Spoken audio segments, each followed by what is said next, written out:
السلام علیکم ورحمۃ اللہ وبرکاتہ۔ یہ ہے لاہور کا فیروز پور روڈ۔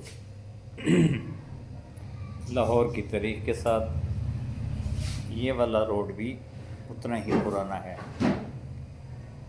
ہم نے اپنے سفر کا آغاز کیا گجو متے سے۔ ہم نے جانا تھا قصور۔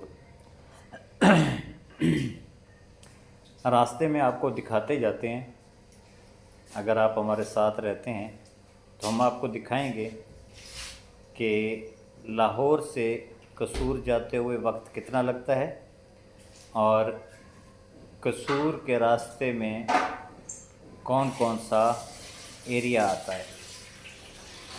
فیروز پور روڈ ایسا روڈ ہے، اس روڈ کے ساتھ آپ کو انڈسٹریل ایریا بھی ملے گا، خوبصورت عمارتیں بھی ملیں گی۔ اس روڈ پہ آپ کو ہریالی بھی ملے گی، زرعی زمین بھی ملے گی، اور سب سے اہم ترین بات یہ ہے کہ اس فیروز پور روڈ پہ آپ کو بہت زیادہ ہاؤسنگ سوسائٹیز ملیں گی جو اس وقت لاہور کی مقبول ترین سوسائٹیز ہیں۔ یہ اس وقت ہم گجو متا سے آگے جو گجو متا سٹاپ ہے اس روڈ سے گزر رہے ہیں۔ اس گجو متا سٹاپ کے بعد ہمارے پاس جو پہلا مین سٹاپ آتا ہے وہ کانے کا آتا ہے، پرانا کانا، نیا کانا، اور پھر 5 نمبر سٹاپ۔ فیروز پور روڈ کو پچھلی حکومت میں سے کسی حکومت نے نہایت ہی خوبصورت انداز سے بنایا تھا، اور اس کے بنانے کی بیسک وجہ یہ تھی، شاید ان کا خیال یہ تھا کہ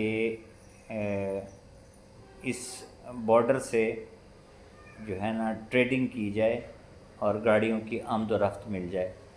یہ والا روڈ فیروز پور روڈ اسی لیے بھی کہلاتا ہے کہ یہ انڈیا کے شہر فیروز پور کو جا کر ٹچ کرتا ہے۔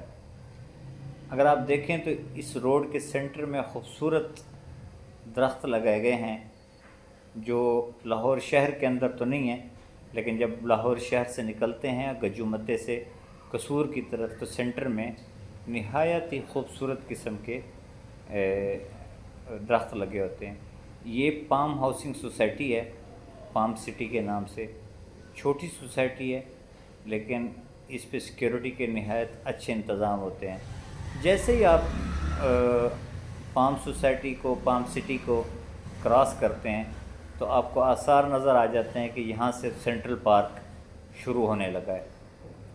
اگر آپ اس روڈ پہ دیکھیں تو اس وقت روڈ کی رائٹ سائڈ پہ کھجوروں کے خوبصورت درخت، لائٹنگ، اور اس کے ساتھ خوبصورت انہوں نے ڈیزائننگ کے ساتھ ڈبے سے بنائے ہوئے ہیں جن کے اوپر اللہ کے خوبصورت 99 نام لکھے ہوئے ہیں۔ اگر آپ دیکھیں تو اس سوسائٹی جو سینٹرل پارک ہے اس وقت بحریہ ٹاؤن کے بعد سب سے خوبصورت ترین سوسائٹی اس کو کاؤنٹ کیا جاتا ہے لاہور کی۔ ڈی ایچ اے سارا کچھ وہ اپنی جگہ پہ ہے، لیکن سب سے خوبصورت ترین سوسائٹیوں میں یہ سینٹرل پارک ہے۔ اس کا 3 گیٹ ہیں۔ یہ اب آپ 2 نمبر گیٹ سے اس کے گزر رہے ہیں، اس 2 نمبر گیٹ پہ ہی جو ہے نا آپ کی انٹرسٹ بھی ہو سکتی ہے۔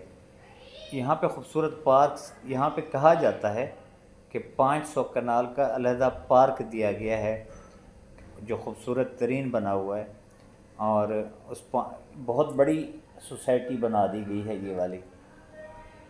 انشاءاللہ اگلی کسی ویڈیو میں جو ہے نا اس کے اندر سے ہم آپ کو وزٹ بھی کروائیں گے۔ یہ سینٹرل پارک کا آپ کو مین گیٹ نظر آ رہا ہے۔ اس سینٹرل گیٹ، مین گیٹ سے آپ سوسائٹی کے اندر داخل ہو سکتے ہیں۔ اس میں بینکس وغیرہ، KFC، میکڈونلڈ اور سارا کچھ بن چکا ہے۔ فیروز پور روڈ کی تاریخ بہت پرانی ہے۔ اس روڈ کو بہت خوبصورت بنایا گیا ہے۔ 2 رویہ سڑک ہے، اور اس پہ اب سے کچھ عرصہ پہلے ہی خوبصورت انداز سے اس کو بنایا گیا۔ بہت کارپیٹڈ روڈ ہے، کسی جگہ پہ کوئی کھڈے نہیں ہیں، کسی جگہ پہ کوئی مسائل نہیں آتے۔ یہاں پہ ٹریفک کی روانی مسلسل جاری رہتی ہے۔ اگر آپ